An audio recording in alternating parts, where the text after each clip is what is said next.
বেয়াদবির উদ্বোধন করেছে হাদি। মারা গেছেন উনি, কথা বলা উচিত না। উনি যে ভাষায় বলেছেন যে একটা জেলার সাওয়া ছিঁড়ে ফেলবেন, এই যে ভাষা, এই ভাষাটা স্পষ্টভাবে বলা দরকার। অনেকে বলে নারীর গোপনাঙ্গ ছেঁড়া, বিভিন্নভাবে বলে যে খারাপ উচ্চারণ করছে, না, সে এই বাক্যই কোরআন কোট করেছে। এই যে খারাপ উচ্চারণ, এই যে উদ্বোধন করে গেলেন এবং সেই লোককে যে কাজী নজরুল ইসলামের পাশে কবর দেওয়া হলো, এইটাই একটা মারাত্মক খারাপ কাজ হয়েছে। সেই প্রধানমন্ত্রী, সেই স্বরাষ্ট্রমন্ত্রী এবং সেই আইনমন্ত্রীকে ভুয়া ভুয়া স্লোগান দিয়ে মানুষ ধাওয়া দিল কেন? রীতিমতো ধাওয়া, কারণ আমি দেখেছি তাদেরকে কর্ডন করে কোনো মতে গাড়িতে ঢোকানো হচ্ছে। এর আগের সরকার 15 বছর 6 মাস সময় পেয়েছে, এই সরকার 5 মাস সময় পাবে কিনা এটা নিয়ে তো ভয় লাগছে এখন। কারণ 3 মাস যেতে না যেতেই যেই সরকারের প্রধানকে ভুয়া ভুয়া শুনে গাড়িতে গিয়ে লুকাতে হয়, সেই সরকার আর কয় মাস চলতে পারবে এই দেশে? এটা তো একটা প্রশ্ন। ও নিজের মেয়ে জাইফা রহমানের জন্য প্রটোকল থাকে কেন? যদি বাংলাদেশে জাইফা রহমান সেফ থাকে তাহলে প্রটোকল লাগে কেন? সরকার আমাদের টাকায় চলে। সরকার আজকে যে প্রটোকল নিয়ে আসছে, যদি নিজেকে সেফ মনে করতো জনতার মাঝখানে, ও প্রটোকল আনতো না। নিজের মেয়ের জন্য প্রটোকল, জনতার জন্য প্রটোকল না। এটা হচ্ছে পুরোটাই এই রামিসার ব্যাপারটাকে ধামাচাপা দেওয়ার জন্য। নাসিরউদ্দিন পাটোয়ারির উপরে অনেকদিন ধরে কিন্তু হামলা টামলা কিছু হয় না। নির্বাচনের পরে এটা অফ হয়ে গেছে, কি ঠিক কিনা? নির্বাচনের পরে অফ হওয়ার পরে ঠিক যখন রামিসার ব্যাপারটা উঠে আসলো এবং এটা জনমনে একটা ক্ষোভের সৃষ্টি করলো, ঠিক তখনই ওর উপরে আবার কেন হামলা করা হইলো? এটা হচ্ছে পুরোটাই এই রামিসার ব্যাপারটাকে ধামাচাপা দেওয়ার জন্য। আমরা বাংলাদেশ 2.0 এখন আর এমন অবস্থায় নাই যে আমরা একটা জিনিস দিয়ে আরেকটা জিনিসে আপনারা শাক দিয়ে মাছ ডাকতে পারবেন। যে দেশে নেতা ফোন করে বলে বড় নেতা আসবে এলাকায়, তার জন্য 16 বছরের মেয়ে খুঁজে রাখো, সেই দেশে দর্শন বন্ধ করে দিবেন এত সহজে আমি বিশ্বাস করি না। শহীদ শরীফ ওসমান হাদি মৃত্যুবরণ করছে, এখন তাকেও ছাড় দিচ্ছে না আমতারেক। দর্শক, আমতারেক খুব ভালো করে আপনারা চেনেন, যাকে আপনারা আমতারেক বলতে পারেন, দালাল তারেক বলতে পারেন, এবং কি গুপ্ত আওয়ামী লীগ তারেক বলতেই পারেন, এটা কোনো বাধা নাই। সেই আমতারেক এখন শরীফ ওসমান হাদি যে মারা গিয়েছে, এখনো তাকে নিয়ে পড়ে আছে, তাকে নিয়ে কটাক্ষ করতেছে, তাকে অপরাধী বানাচ্ছে। আমার তো মনে হয় ভাই, আমতারেক বর্তমানে যে সমস্ত কথাবার্তা বলতেছে, যেইগুলো প্রচার করে বেড়াচ্ছে, মিডিয়ার সামনে এসে যে কথাগুলো বলতেছে, যদি শরীফ ওসমান হাদি ভাই বাইসে থাকতো, তাহলে আমার তো মনে হয় ভাই এই আমতারেকের সাউয়া মাউয়া একদম ছিঁড়ে ফেলাই। একটা ডায়লগ দিয়েছিল না শরীফ ওসমান হাদি, যে সাউয়া মাউয়া ছিঁড়ে ফেলামো, যদিও কথাটা ভাই শুনতে খারাপ লাগে, কিন্তু এই আমতারেকের যা আচার ব্যবহার, আমতারেকের যা কথাবার্তা বর্তমানে চলতেছে, তাতে শরীফ ওসমান হাদি বাইসা থাকলে ভাই বিশ্বাস করেন আর সাউয়া মাউয়া ছিঁড়ে ফেলাইতো। এই 3বার শব্দটা উচ্চারণ করলাম, আমি দয়া করে আপনাদের কাছে ক্ষমা চাই ভাই, করতে বাধ্য হয়েছি। আর একজন ব্যক্তি রাশেদ, হ্যাঁ রাশেদ, খুব ভালো করে তাকে চেনেন। এই আমতারেকের গ্রুপের লোক ছিল এক সময়, বুঝি না, এই গ্রুপের যতগুলো লোক আছে সবগুলোই কেমন যেন দালাল হয়ে যায় মুহূর্তের মধ্যেই দালাল হয়ে যায়। মানে এক দলে থেকে আরেক দলে চলে যায়, আরেক দল থেকে আরেক দলে চলে যায়, এক এক সময় এক একজনের দুর্নাম গায়, এক এক সময় এক একজনের বুকে টেনে নেয়। এই দলের সবাই কি এরকম হয় ভাই? এরকমই কিন্তু দেখতে পাচ্ছি। এই রাশেদ দেখবেন সকাল বিকাল জামাত ইসলাম শিবিরের পিছনে এমন ভাবে লাগছে, হ্যাঁ, ওই কার্তিক মাস না কোন মাসে যেন আপনার কুত্তা জোট লাগে না, মনে করে বাইরে একটা কুত্তার সাথে আর একটা কুত্তারে ছাড়ানো যায় না। এই রাশেদ খান জামাতের পিছনে এমন ভাবে লাগছে, হ্যাঁ, তার বাইরেও ছাড়ানো যাইতেছে না। সকাল বিকাল দুপুর খায়া না খায়া জামাত ইসলামের দুর্নাম শুরু করে দিয়েছে। আর একটা মহামান্য মাগে আছে, মহামান্য মাগে, এই জন্য বললাম, ওই দেখবেন আপনার ভেউ ভেউ করে মানে চিল্লায়, শায়েখ আহমদুল্লাহকে নিয়ে উল্টাপাল্টা কথা বলছে, তারপর রফিকুল ইসলাম মাদানিকে নিয়ে উল্টাপাল্টা কথা বলছে, ওয়াজ মাহফিল নিয়ে উল্টাপাল্টা কথা বলছে, জাকাত নিয়ে উল্টাপাল্টা কথা বলছে। ওই বিশিষ্ট শাহমাগি এই আর একটা জন্ম হয়েছে, এইটারে দেখলে বিশ্বাস করেন ভাই, এইটারে দেখলে মেজাজ এমন গরম হয়, মানে ওরে দেখলে মনে আমার ওজু ছুটে যায়, ঠেকে যে ভাই বা পাও দিয়ে একখান গুড়ি দিয়ে ওরে বর্ডার পার করে।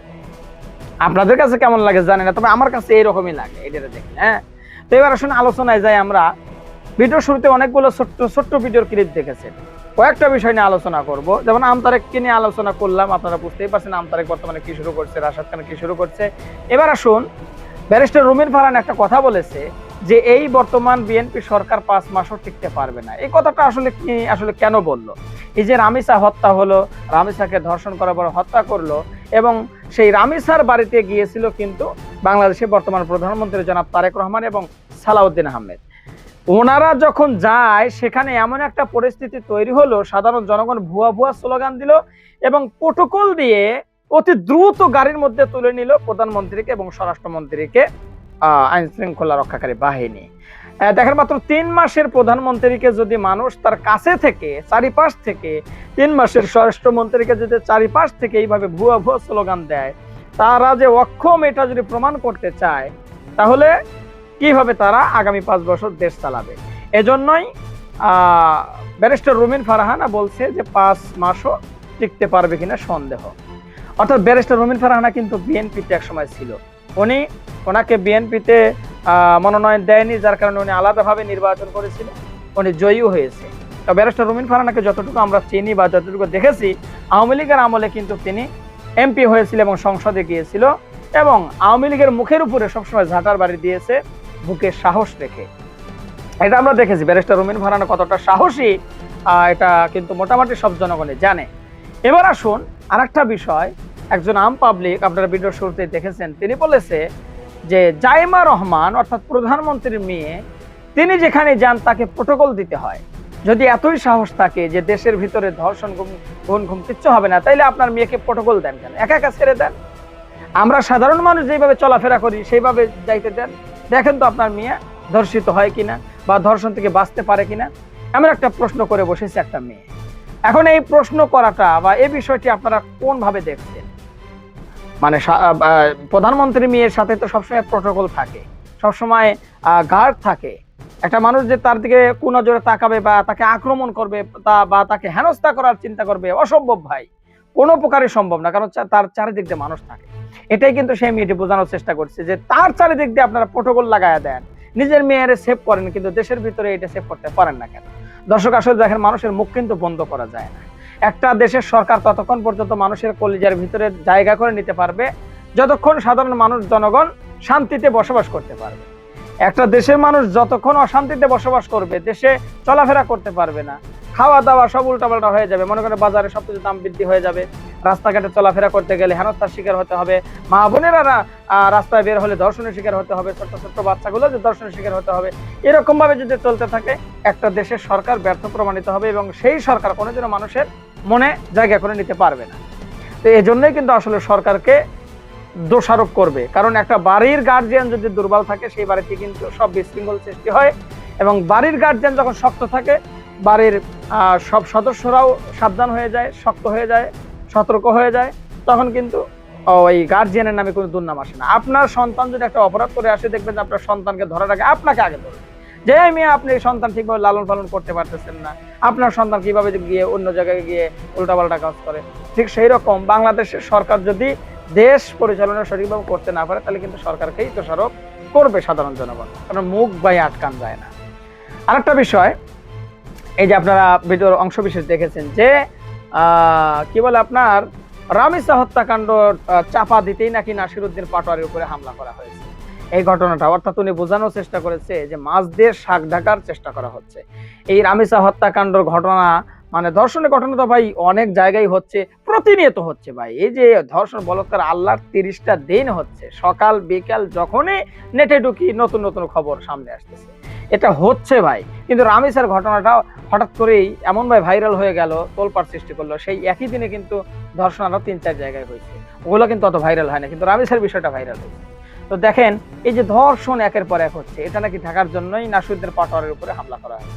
নাসিরউদ্দিন পাটোয়ারির উপরে হামলা হঠাৎ করে কিন্তু নতুন একটা আলোড়ন সৃষ্টি করেছে। ঠিক আছে, তো যাই হোক দর্শক, আমি কথা বাড়াবো না, অনেকগুলো কথাই বলতে গেলে মনে পড়বে বা বলা যাবে। তো যেহেতু বিশ্লেষকদের বিশ্লেষণ আপনাদের শুনতে হবে, আমার কথা শুনলে তার হবে না, সেগুলো চলুন আমরা শুনে আসি। তার আগে বলবো, যারা এখন পর্যন্ত আমাদের এই চ্যানেলটি সাবস্ক্রাইব করেনি, প্রতিনিয়ত এ ধরনের গরম গরম খবর পেতে আমাদের এই চ্যানেলটি সাবস্ক্রাইব করুন। যারা করেছেন ধন্যবাদ। চলুন একটা লাইক দিয়ে মূল নিউজে চলে যাই। বিরাট অর্জন নিয়ে দেশে ফিরছেন ডাকসু বেবি সাদিক ক্যান, এস এম ফরহাদ, মহিউদ্দিন থেকে শুরু করে ডাকসু নেতা, at the same time Shibir নেতারা। আপনারা জানেন যে ডাকসু বেবি সাদিক ক্যামের নেতৃত্বে ডাকসুর একটা প্রতিনিধি দল চীন সরকারের আমন্ত্রণে 1 সপ্তাহ চীন সফর শেষে বাংলাদেশে ফিরেছেন। চীনে সাদিক ক্যামদের যে অ্যাচিভমেন্ট, সেই অ্যাচিভমেন্ট নিয়ে আলোচনা করবো। ছোটখাটো অনেক অ্যাচিভমেন্ট আছে, কিন্তু দেখেন সাদিক ক্যামরা কোন পর্যায়ে পৌঁছে গেছে। বাংলাদেশের পররাষ্ট্রনীতির মোড় ঘুরিয়ে দেন সাদিক ক্যামরা দিয়েছেন, এবং এটা রেসিপ্রোকাল, একপাক্ষিকভাবে না। প্রথমে এই পররাষ্ট্রনীতিতে সাদিক ক্যামরা কি ঘটিয়েছেন এটা যদি বুঝতে হয়, আপনাকে বুঝতে হবে সাদিক ক্যামরা চীন গিয়েছেন, তারা নিজস্ব টাকা দিয়ে ভিসা করে যাননি, তাদেরকে চীন সরকার আমন্ত্রণ করে নিয়েছে। যে চীন সরকার সাদিক ক্যামদেরকে চীন নিয়েছে, দাওয়াত দিয়ে নিয়েছে, রাষ্ট্রীয় মেহমান হিসেবে চীন নিয়েছে এবং রাষ্ট্রীয় প্রোটোকল দিয়েছে তাদেরকে চীনে। এটা চীনের পররাষ্ট্রনীতির একটা অংশ। এর মানে সাদিক কায়েমদের একক আগ্রহে না, চীন সরকারই তাদের পররাষ্ট্র নীতিতে সাদিক কায়েমদেরকে এনগেজ করছে। কিভাবে? চীন জানে যে বাংলাদেশে ভারতের আধিপত্যবাদ, ইন্ডিয়ান হেজিমনি খুব স্ট্রং। 5 আগস্ট এরা পালালেও এদের প্রেতাত্মার এখনো আছে। অতএব বাংলাদেশে ইন্ডিয়ান হেজিমনি আছে মানে চীনের স্ট্র্যাটেজিক প্রেজেন্স নাই। অতএব চীনের যে ফরেন পলিসির অবজেক্টিভস, এটা যদি বাংলাদেশ থেকে অ্যাচিভ করতে হয়, এক্সারসাইজ করতে হয়, তাহলে ভারতের আধিপত্য, ইন্ডিয়ান হেজিমনি কমাতে হবে। এই জন্য এদেশের জনগণকে ভারতের আধিপত্যবাদের বিরুদ্ধে সোচ্চার হওয়ার সুযোগ দিতে হবে এবং যারা ভারতের আধিপত্যবাদের বিরুদ্ধে সোচ্চার তাদেরকে শেল্টার দিতে হবে। এটা হচ্ছে চীনের দৃষ্টিভঙ্গি। এই দৃষ্টিভঙ্গিতে যেমন ভারতের আধিপত্যবাদের বিরুদ্ধে বাংলাদেশ সরকার বড় বড় পদক্ষেপ নিবে, যেমন তিস্তা প্রজেক্ট চীনকে দিবে এবং নীলফামারী বিমান ঘাঁটি জাল করবে, নীলফামারী বা উত্তর অঞ্চলে 1000 শয্যা বিশিষ্ট হাসপাতাল করবে, চাইনিজ হসপিটাল, বগুড়া বিমানবন্দরে চীনকে এনগেজ করবে, পুরো 7 সিস্টার শিলিগুড়ি করিডোর থেকে শুরু করে পশ্চিমবঙ্গ, এগুলো চীনের বিভিন্ন মহা প্রজেক্ট দিয়ে ঘিরে ফেলবে। কারণ এগুলো যদি বিএনপি সরকারকেই করতে হয় তাহলে এদেশের জনগণকে সমর্থন দিতে হবে। জনগণ যেন উৎসাহিত করে যে না, বিএনপি যেন ভারতকে দেখাতে পারে যে এদেশের জনগণ এটা চায়। জনগণ ভারতের বিরুদ্ধে প্রচন্ডভাবে ক্ষুব্ধ, এটা চীন ফিল করে যে এই জনগণকে ভারতের আধিপত্যবাদের বিরুদ্ধে সোচ্চার হওয়ার সুযোগ দিতে হবে এবং তাদেরকে শেল্টার দিতে হবে। এবং বাংলাদেশের চীনের যে স্বার্থ, চীনের যে ইন্টারেস্ট, বিশেষ করে স্ট্র্যাটেজিক ইন্টারেস্ট, এর সাথে ভারতের আধিপত্যবাদের বিরুদ্ধে তরুণ যেসব নেতা বা ভারতের আধিপত্যবাদের বিরুদ্ধের যে রাজনৈতিক দলগুলো, তারা ওতপ্রোতভাবে জড়িত। স্বাভাবিকভাবেই এই যুক্তি থেকে চীনের নজর, চীনের সফট কর্নার ভারতের আধিপত্যবাদের বিরুদ্ধে সোচ্চার রাজনৈতিক দলগুলোর প্রতি। এই জন্য দেখবেন যে এই সিপিবি বা চীন কিন্তু সেমি কমিউনিস্ট কান্ট্রি, তাদের দ্বৈত অর্থনীতিতে চলে, কিছুটা সমাজতান্ত্রিক উপাদান আছে, কিছুটা পুঁজিবাদও আছে। তো সেই জায়গায় পলিটিক্যাল স্ট্রাকচারে কিন্তু সমাজতন্ত্রের কাছাকাছি। তো বাংলাদেশের সিপিবি, বাসদ, অমুক তমুক, যারা সরাসরি আওয়ামী লীগের দোসর এটা বলা যায় না, এরকম কাউকে কিন্তু দাওয়াত দিয়ে নিচ্ছে না। কিন্তু চীন দাওয়াত দিয়ে নিচ্ছে বা গুরুত্ব দিচ্ছে, ইন্টারাকশন করছে তাদের সাথে, ভারতের আধিপত্যবাদের বিরুদ্ধের রাজনৈতিক শক্তির সাথে। বিশেষ করে তরুণদেরকে চীন টার্গেট করেছে যে মানে চীন দেখেছে এই সাদিক ক্যামেরাই তো আগামীর বাংলাদেশ, আগামী প্রধানমন্ত্রী হতে পারে। এদের তো প্রভাব, এরাই তো এই ছাত্র জনতা অভ্যুত্থান ঘটিয়েছে, ভারতকে পরাজিত করেছে 5 আগস্ট। চীন দেখেছে যে এই সেই ছাত্র জনতার সবচেয়ে বড় নেতা এবং পুরো বাংলাদেশের ছাত্র জনতার আইকনিক ফিগার এবং প্রতিনিধি ডাকসু বিবি সাদিক ক্যাম্প। কারণ ডাকসু বিবির চাইতে বড় কোনো ছাত্র নেতা বাংলাদেশে হয় না। ডাকসু বিবি মানে শুধু ডাকসু বিবি নয়, ডাকসু বিবি মানে পুরো বাংলাদেশের বিবি। ডাকসু বিবি মানে জুলাই অভ্যুত্থানের বিবি। তো স্বাভাবিকভাবে এই ডাকসু বিবি পাওয়ার এটা চীন ফিল করে, তাকে বাংলাদেশের ভবিষ্যৎ মনে করে। এই জন্য চীনের যে স্ট্র্যাটেজিক ইন্টারেস্ট, এটা অ্যাচিভ করার জন্য ডাকসু ভিপিকে দরকার, এটা চীন মনে করে। যার ফলে ডাকসু ভিপি সহ ডাকসু নেতৃবৃন্দকে দাওয়াত দিয়ে নিয়েছে। এটা একটা দিক। তারপরে হ্যাঁ, আর দিকে সাদিক ক্যাম্পের দৃষ্টিভঙ্গি তো এটা যে ভারতের আধিপত্যবাদের বিরুদ্ধে আমাদের লড়াই অব্যাহত রাখতে হবে আর ভারতকে সোজা করতে হবে। ভারত আমাদের উপর ডমিনেট করবে, এই জায়গাটা যদি কন্টেইন করতে হয় তাহলে চীনকে আমাদের লাগবে, চীনকে লাগবে, তুরস্ককে লাগবে, পাকিস্তানকে লাগবে। তারপরে ভারতের আধিপত্যবাদের বিরুদ্ধে লাগাম টেনে ধরতে পারবে। তো এখানে ইন্টারেস্ট মিলে যাচ্ছে, দৃষ্টিভঙ্গি মিলে যাচ্ছে, যার ফলে সাদিক ক্যাম্পরা চীনে গিয়েছেন। সাদিক ক্যাম্পদের চীন সফরের অনেক অ্যাচিভমেন্ট বা অনেক দিক আছে। তারা বিভিন্ন বিশ্ববিদ্যালয় ঘুরে দেখেছেন, বিভিন্ন টেক জায়ান্ট প্রতিষ্ঠানগুলো ঘুরে দেখেছেন, অনেক আশ্চর্যজনক অনেক প্রযুক্তি সম্পর্কে ধারণা অর্জন করেছেন, চীন কিভাবে উন্নত হয়েছে, বা বিভিন্ন ক্লিন সিটি বা বিভিন্ন স্মার্ট সিটি দেখেছেন, অনেক কিছুই দেখেছেন। বিশ্ববিদ্যালয়ের শিক্ষার্থীদের সাথে মত বিনিময় করেছেন, চাইনিজ বিভিন্ন বিশ্ববিদ্যালয়ের ছাত্র সংসদ প্রতিনিধি দলের সাথে মত বিনিময় করেছেন, ওখানে বাংলাদেশি কমিউনিটির সাথে মত বিনিময় করেছেন। এগুলো তো আছে, ওগুলো নিয়ে আলোচনা আমার আলোচ্য বিষয় না। আমার আলোচনার বিষয় হচ্ছে সাদিক ক্যাম্পের বক্তব্য শুনাই। দেখেন, আমরা চীনের সঙ্গে বে অফ বেঙ্গলের নিরাপত্তা নিয়ে কথা বলেছি, এটাই হচ্ছে মূল পয়েন্ট। বে অফ বেঙ্গলের নিরাপত্তা মানে এটা পররাষ্ট্রনীতির বিষয় এবং এটা সিকিউরিটি ইস্যুস, এটা ছাত্র নেতার কোনো কনসার্ন হওয়ার কথা না। কিন্তু চীন সাদিক ক্যাম্পের সাথে এই বিষয়ে কথা বলেছে, সাদিক ক্যাম্পরাও এই বিষয়ে চীনের সাথে কথা বলেছে এবং কথা বলেছে কার সাথে? চীন সরকারের সাথে। তাহলে বুঝেন যে পররাষ্ট্রনীতিতে কিভাবে সাদিক ক্যাম্পরা রোল প্লে করছে। এখন অনেকে বলবেন যে সাদিক ক্যাম্প ছাত্র নেতা, তার কাছ তো এই বিষয়ে কথা বলেন। আরে ভাই, তার সাথে তো কথা বলেছে তারা, তাকে তো ডেকে নিয়েছে চীন সরকার। মানে আপনি বলছেন সাদিক ক্যাম্পরা কেন কথা বলবে? চীন তো তাকে ডেকে নিয়েছে এগুলো বলার জন্য, আপনার কিছু করার আছে? এটা থেকে স্পষ্ট বোঝা যায় যে সাদিক ক্যাম্পদেরকে চীন পররাষ্ট্রনীতিতে এনগেজ করছে। কারণ ভারতের আধিপত্যবাদের মোকাবেলা করতে হলে, ভারতের অবৈধ যে স্ট্র্যাটেজিক ইন্টারেস্ট সেগুলোকে সারপাস করে চীনের মাধ্যমে বাংলাদেশের স্বাধীনতা সার্বভৌমত্ব রক্ষা একটা ব্যালেন্স করতে হলে এই চীনকে লাগবে, এটা সাদিক ক্যাম্পরা ফিল করেন। এই কারণে আর এখানে চীন বাংলাদেশে কিছু টাকা পয়সা সামনে দিবে, অথবা বিএনপি সরকারও বেকায়দায় পড়েছে, চীনের কাছে ধরনা দিচ্ছে, টাকা পয়সা যাচ্ছে। তো এই পরিস্থিতিতে বিএনপি সরকারকে চীন বিশ্বাস করে না। এই জন্য চীন যদি দেয় গ্রান্টার হিসেবে এই সাদিক ক্যাম্পদেরকে এম্পাওয়ার করছে, তাদের সাথে ভালো সম্পর্ক রাখছে। চীনের সাথে যদি বেইমানি করে ভারতের কোলে উঠে বিএনপি, তাহলে সাদিক ক্যাম্পরা যেন বিএনপিকে সাইজ করতে পারে, এই কারণেও তাদেরকে এখানে এনগেজ করছে। আমাদের যথেষ্ট পরিমাণ ভালো মানুষ আছে, এর চেয়েও ভালো কথাবার্তা বলা, প্রেজেন্টেশনের দিক দিয়ে মানবতা সবকিছু আছে। আপনি যদি তাদের এখানে একটা বড় মানে কেউ থাকে, আপনি বাংলাদেশি হলে, পাকিস্তানি হলে, আপনি অসাধারণ যদি কোনো ঘটনা না ঘটে ঢুকতে পারবেন না আপনি এখানে, এমনভাবে তারা ব্লক করে রাখে তারা। এটা একটা মারাত্মক ধরনের মনোপলি হচ্ছে তাদের কারণে, এবং গণহারে সাটাই হচ্ছে। আজকে দেখলাম আমি প্রতিটা ক্ষেত্রেই মানে এটা দরকার ছিল, কারণ তারা এটা সিন্ডিকেট করে, তারা H1B ভিসা এসে এখানে আপনার 7-11 কাজ করেন, অথচ তারা H1B ভিসাতে, এটা high skill migrant program, right? এখানে আপনি চাইলেও মানে এটা আপনার একটা, এটা মারাত্মক ধরনের। প্রেসিডেন্ট ট্রাম্প ইমিগ্রেশনের অনেকগুলা বিষয় আছে, ডেফিনেটলি উই ডিসএগ্রি। আমি মনে করি টার্গেট করা হচ্ছে মুসলিম দেশগুলো অনেক ক্ষেত্রে, কিন্তু কয়েকটা ক্ষেত্রে এটা আমি মানে ট্রাম্প অ্যাডমিনিস্ট্রেশনের ধন্যবাদ দিই এই কাজগুলো তারা করেছেন বলে। আচ্ছা, এখন আসি মূল জায়গাতে। আজকে এগুলো এই যে এই কথাটা দিয়ে শুরু করলাম। সেকেন্ড থিং হলো, গতকালকে ইরান যুদ্ধ নিয়ে আমরা বলেছিলাম, আপনারা ডিসএগ্রি করেছেন, আপনারা দেখেছেন যে কিভাবে প্রেসিডেন্ট ট্রাম্প উনার প্রিপারেশন নিচ্ছিলেন। মনে রাখবেন, এখানে একটা জিনিস বলে নাকি আমি, এর চেয়ে বেশি আমি বলবো না, বুঝে নেবেন আপনি। প্রেসিডেন্ট ট্রাম্প যেন আপনার ইরানের সাথে কোনো যুদ্ধ মানে বন্ধের চুক্তিতে না যান, যা যা ডিস্টার্ব করা দরকার সেগুলাই করা হচ্ছে কেবাকারা, আপনি বুঝে নেবেন। সম্পূর্ণ ডিস্টার্ব করার চেষ্টা করা হচ্ছে, কিন্তু প্রেসিডেন্ট ট্রাম্প বা এখানে তারা চাচ্ছেন মানে এই যুদ্ধটা শেষ হোক, যে কারণে পাকিস্তান দে লিডিং দিস এফোর্ট মানে এজ এ মানে ইন টার্মস অফ মিডিয়েশন, এবং আপনার এখানে কাতার তারা নিজেদেরকে যুক্ত করেছেন। সো মোটামুটি প্রেসিডেন্ট ট্রাম্প নেগোশিয়েটেড।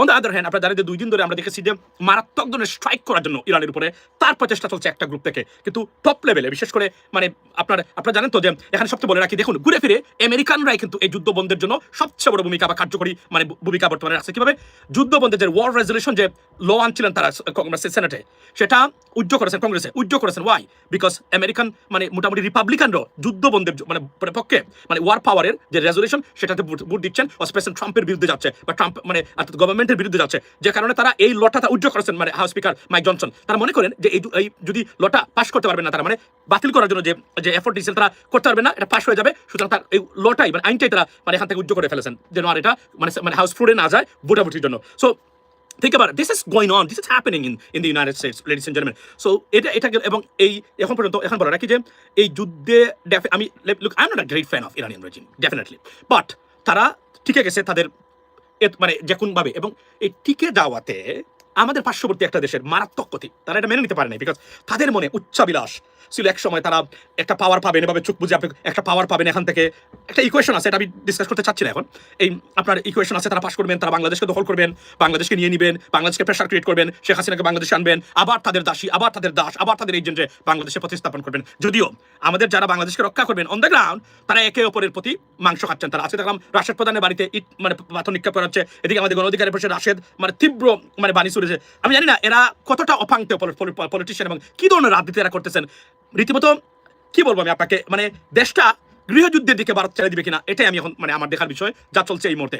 সো এটা নিয়ে আলোচনা করবো, তবে বলে রাখি আমি আপনাকে, এটার একটা রেজলিউশন বা যুদ্ধবন্ধের প্রস্তুতি ইরান টিকে গেল, এবং ইরান এই টিকে যাওয়াতে মানে বলা হচ্ছে সব জায়গা থেকে Iran get away with everything they wanted for, যা যা চেয়েছিল তারা সব তারা নিয়ে গেছে, অর্থাৎ জয়কার হচ্ছে ইরানের। এটা বলা হচ্ছে ওই ক্ষেত্রে, কিন্তু ডিস্ট্রাকশন শিকার তো তারা ডেফিনেটলি হয়েছে, এটা আমরা সবাই জানি। সো এখন পর্যন্ত মোটামুটি আলোচনা স্থির, বা চূড়ান্ত ফলাফল বা ঘোষণা আসতে আসতে হয়তো আরো 2-1 দিন মেমোরিয়াল ডে উইকেন্ডের পরে আমরা এটা পেতে পারি। ফর এক্সাম্পল মানডে তো মেমোরিয়াল ডে, আপনার টিউসডে, ওয়েডনেসডে, থার্সডে এগুলোতে আমরা পেতে পারি। This week, by the end of this week, I think we should have an announcement from the US government, particularly President Trump. So এটা গেল একটা। So কাতার এখানে ইনভলভ আছে, they are trying the best. So যদি এভাবে Iranian সরকার তারা টিকে যায়, তাহলে নতুন পাওয়ার মানে ওয়েস্ট এশিয়াতে মানে আবির্ভাব ঘটলো সরাসরি, তার নাম হচ্ছে Iran. That is the bottom line.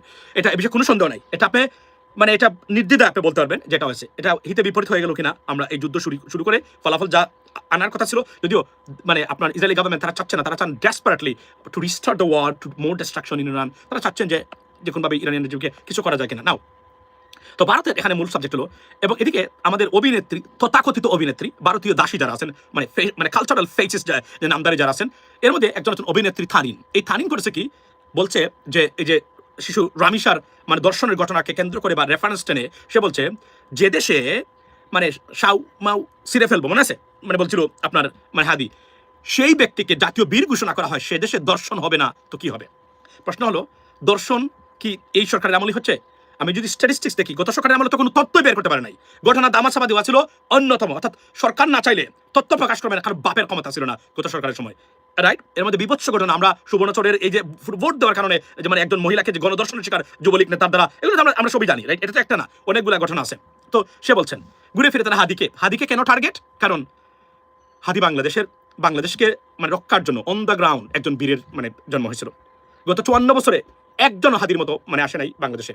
আমি যদি বলি শহীদ প্রেসিডেন্ট জিয়াউর রহমান, অসংখ্য মানে মারাত্মক দেশপ্রেমিক টাইপের সৎ মানুষের বাইরে আমি ওনাদেরকে বাদ দিয়ে আমি তরুণ প্রজন্মের ভিতরে আমরা এই কথাগুলাই হাদি যেগুলো বলেছে আমরা তো এগুলো কথাগুলো বলতেছি আজকে 10 বছর ধরে। বাট অন দ্য গ্রাউন্ড হাদি যে ক্রেজ সৃষ্টি করেছিল, ক্রেজ সৃষ্টি করেছিল লেডিস এন্ড জেন্টলম্যান, সো এটা আপনারা সবাই জানেন। এবং যে কথাগুলো সে বলে গেছে 54 বছরে, এই কথাগুলো এভাবে on the ground from the ground repeat হয় নাই বা কেউ উচ্চারণ করে নাই। এই একটা কথা আপনি যে এই যে বলেছে হাদি যে প্রয়োজনে একবেলা ভাত খান তারপর অস্ত্র মানান, কেন বলেছে এই কথাগুলো? কেন বলেছে এই কথাগুলো? আমরা বলছি না, ভারতকে নিয়ে আমরা প্রতিদিন বলি। কেন বলি আপনারা জানেন। আজকে দেখেন কি করেছে একটা তালিনের সেই তথাকথিত মানে দাসী ভারতীয় এজেন্ট, মনে রাখবেন হাদিকে নিয়ে যারা মানে কটাক্ষ করে বা হাদিকে নিয়ে অপ্রাসঙ্গিকভাবে হাদিকে নিয়ে আসে, এরা ভারতীয় এজেন্ট, ভারতীয় দালাল। আপনারা জানেন তো 54 বছরে যতটা বাংলাদেশের রাজনীতিতে দেশপ্রেমিক আমরা তৈরি করেছি, তার চেয়ে অনেক গুণ বেশি আমরা ভারতীয় দালাল তৈরি করেছি। এটা আমাদের জন্য দুর্ভাগ্য। এই জন্যই আমাদের দেশের অস্তিত্ব এখন পর্যন্ত স্টেবল না। যদিও আমরা গভর্নমেন্ট আছে, আমাদের যে কোনো সময় বিপর্যস্তকর পরিস্থিতিতে পড়তে পারে যদি না যারা on the ground in the politics আছেন তারা যদি নিজেদের ভিতরে ইউনিটি না রাখেন, ন্যাশনাল মানে ইন্টারেস্টে, এটা একটা বিপজ্জনক হবে। এদিকে শেখ হাসিনা প্রিপারেশন নিচ্ছে এবং কেউ যদি মনে করেন ভারত শেখ হাসিনাকে আনবে না, বাদ দিয়ে দিছে, আপনার মতো বুকা। আপনি যদি রাজনীতি করেন আর মনে করেন আপনি রাজনীতি বুঝেন, এই কথা যদি আপনি বলেন, আপনাকে আমি মনে করি মানে আপনার থুরিক্ষেপ করা উচিত বলে আমি মনে করি। কারণ দে আর প্রিপেয়ারিং মানে ভারতের এই যে আগ্রাসন, ভারতের যে এই যে তারা দেশটাই মেনে নিতে পারে না বাংলাদেশকে, তারা মনে করে যে এটা মিস্টেক হয়েছে বাংলাদেশকে ছেড়ে দেওয়া, তার প্রতিফলন আপনি দেখেন। আজকে একজন বিজেপি সদস্য তর্কে জড়িয়েছেন সীমান্তে আপনার এই একজন বিএসএফ সদস্যদের ভিতরে, যদি বিজেপি নামটা বিজিবি বলতে চাই না, বাংলাদেশ রাইফেলস বা বিডিআর সদস্য, আপনারা সবাই বিডিআরই বলবেন, বিডিআর। আপনি দেখেন এই বিএসএফ সদস্য সম্ভবত লাইক মোস্ট লাইকলি, আমি কনফার্ম হতে পারি না যে কে বলেছে, বাট দেখা যাচ্ছে যে বিএসএফ সদস্য এখানে সে বলতেছে আমাদের সবচেয়ে বড় ভুল হলো বাংলাদেশকে আমরা দখলে না নেওয়া। দেখেন এই কথাগুলা বাংলাদেশের সীমান্তে বাংলাদেশিরা বলছে। এখন আপনি বুঝেন গুজরাটে বা আপনার মানে আরো যে যত রাজ্য আছে যেগুলো প্রচন্ড, উত্তরপ্রদেশ প্রচন্ড উগ্র হিন্দুত্ববাদের মানে স্টেট যেগুলো, সেগুলোতে কি দল কথাবার্তা তারা বলে থাকে, এটা ভাবেন, একটা বার ভাবেন। এটার কারণ কি জানেন? ভারতে যারা মুসলিমরা যারা আছেন এরা কখনোই ইতিহাস মানে এটা ইন্ট্রোডিউস করার নাই বর্তমান জেনজিজে। এদিকে ককরোচ জনতা পার্টির উত্থান ঘটেছে মানে মোদির, আপনার নরেন্দ্র মোদির চোখের সামনে, তার ফেসের সামনে করতেছে। এট দ্য সেম টাইম বলে রাখি বাংলাদেশ বিগত এক সপ্তাহ সারা পৃথিবীতে ভাইরাল ছিল, এমন ঘটনা বা মিডিয়া কাভারেজ করেছে বাংলাদেশের ঘটনাগুলা এইভাবে, মানে এটা বলতে গেলে নেগেটিভ ঘটনা না, এটা এক ধরনের পজিটিভ বলতে পারেন আপনি, ওই ধরনের বলতে পারেন যে একটা ঘটনা, এটা একটা মানে হিলারিয়াস জিনিস। সারা পৃথিবীতে এমন ভাইরাল আমি দেখি নাই ঘটেছে। সেটা কি? সেটা হচ্ছে যে প্রেসিডেন্ট ট্রাম্প সাদৃশ্য বা সিমিলার যে গরুটা মানে মহিষ আছে, মহিষের খবর নিউ ইয়র্ক টাইমস থেকে শুরু করে, নিউ ইয়র্ক পোস্ট থেকে শুরু করে, ইউএসএ টুডে থেকে শুরু করে এমন কোনো চ্যানেল নাই যেখানে এই খবরটা আমি দেখি নাই। অনেস্টলি স্পিকিং আমি দেখেছি ভারতেতে আছেই, সব জায়গাতে আছে, তুরস্কতে আছে, আপনার কুর্দিশ ভাষায় দেখলাম বিশাল বড় করে গরুর ছবি দিচ্ছে এবং সবাই বলতেছেন এটা দেখতে প্রেসিডেন্ট ট্রাম্পের মতো লাগে, এগুলো তারা বলতেছেন। আচ্ছা, যদিও এটা হিলারিয়াস ব্যাপার। সো এটা হচ্ছে মানে সবচেয়ে বেশি মানে সব জায়গাতেই হাস্যরসের সৃষ্টি হয়েছে এগুলো নিয়ে। যদি এই মহিষটা আসলে জবাই করা উচিত হয় নাই বা উচিত হবে না, এটা রেখে দেওয়া উচিত ছিল, এটা একটা সুবিধার হিসেবে কেউ কিনে এটা করতে পারতেন, রেখে দিতে পারতেন। এটা কিন্তু মানে সোশ্যাল মিডিয়া বা সেন্সেশন ছিল, there is a very sensational আপনার নিউজ। এখন আপনি দেখেন কি বলছে এই বিএসএফ এর সদস্য, আপনি দেখেন দুর্ভাগ্য আমাদের। আমরা বারবার বলি যে পৃথিবীতে বাংলাদেশের কোনো শত্রু নাই, একটা শত্রু নাই বাংলাদেশের। আমরা এমন একটা পর্যায়ে আছি, কারণ আমরা তো কাউকে ডিস্টার্ব করি না। একটা দেশ যেটা বন্ধুত্বের দোহাই দিয়ে সবচেয়ে বড় শত্রু এবং বাংলাদেশে গৃহযুদ্ধ সৃষ্টি করার যথেষ্ট পরিকল্পনা নিয়ে মাঠে নেমেছে বলে আমি তোকে মনে করি। কারণ শেখ হাসিনাকে তারা পুশব্যাক করবেই। আপনি কল্পনা করেন একজন ব্যক্তি, একজন মহিলা, একজন রাজনীতিবিদ যে $235 বিলিয়ন পাচারের সাথে জড়িত, মানে তার সরকার, যে বাংলাদেশের প্রত্যেকটা সামাজিক মানে পাবলিক ইনস্টিটিউশন বা মানে রাষ্ট্রীয় প্রতিষ্ঠানকে ধ্বংস করে গেছে ভারতের প্রেসক্রিপশনে, যে খুন গুমকে প্রাতিষ্ঠানিক রূপ দিয়েছিল, রাইট? কত মানুষ এখনো নিখোঁজ, যে এই জুলাই অভ্যুত্থানে প্রায় 2400 থেকে 2500 মানুষকে হত্যা করেছে, হাজার হাজার মানুষকে পঙ্গু করে গেছে, যে বাংলাদেশের অর্থনীতিটাকে ধ্বংস করে গেছে, শিক্ষাকে ধ্বংস করে গেছে, সংস্কৃতিটাকে ধ্বংস করে গেছে। বাংলাদেশের 17টা বছর ছিল বাংলাদেশের জন্য একটা লাঠিও বানায় নাই, বাংলাদেশের ডিফেন্সের জন্য একটা দেশকে খরবরাজ্যে পরিণত করেছিল, সেই মহিলাকে আবার বাংলাদেশে ফিরত আনার জন্য। কিন্তু আমরা সরকারের কাছ থেকে রেটরিক শুনতেছি না। You got to talk. When they say something, you have to talk back. Because if you do not do that, মনে রাখবেন ভারতীয়রা যতই আপনি বলেন না কেন, এরা শক্তের ভক্ত, নরমের জম। এবং আমি বারবার বলি, আমি জেনে শুনে বলছি, ইন্টারন্যাশনাল পলিটিক্স আমি অ্যানালাইজ করি, I research international affairs every single day. That's what I watch, that's what I read. So I know better than many people. Here's the stuff, ladies and gentlemen. So তারা এটা বলছে, তারা ফেরত আনছে। তাই এখন যে মূল যে প্রশ্নটা হলো যে আপনার শেখ হাসিনাকে তারা ঢুকানোর চেষ্টাই করবে, কেন করবে? কারণ শেখ হাসিনা বিহীন তারা মনে করে বাংলাদেশে তাদের কোনো এজেন্ট নাই, আর এজেন্ট ছাড়া তারা চলতে পারবে না। নাও ভিডিও ক্লিপটা আপনাদেরকে দেখাই। বিএসএফ এর সদস্য হাউ ডে ইউ এই কথাটা বলতে পারে সে, যে আপনার যে আমরা বাংলাদেশকে না নেওয়াটাই এটাই আমাদের পরিকল্পনা, আমরা ভুল হয়েছে, মানে একটা দেশকে তারা নিয়ে যাওয়া। কি দেখ শুনুন আপনার বক্তব্যটা। দর্শক আশা করি পুরো ভিডিওটি দেখেছেন, এবার অবশ্যই আপনাদের মূল্যবান মতামত জানাবেন, পারলে ভিডিওটি শেয়ার করে সবাই দেখার সুযোগ করে দিবেন। আর আমাদের এই চ্যানেলে যদি আপনারা নতুন হন, প্রতিনিয়ত এই ধরনের আপডেট গরম গরম খবর পেতে আমাদের চ্যানেলটি সাবস্ক্রাইব করবেন। যারা করেছেন ধন্যবাদ, ভালো থাকবেন, দেখা হবে নতুন করে ভিডিওতে। আজকের মতো এ পর্যন্তই, আল্লাহ হাফেজ।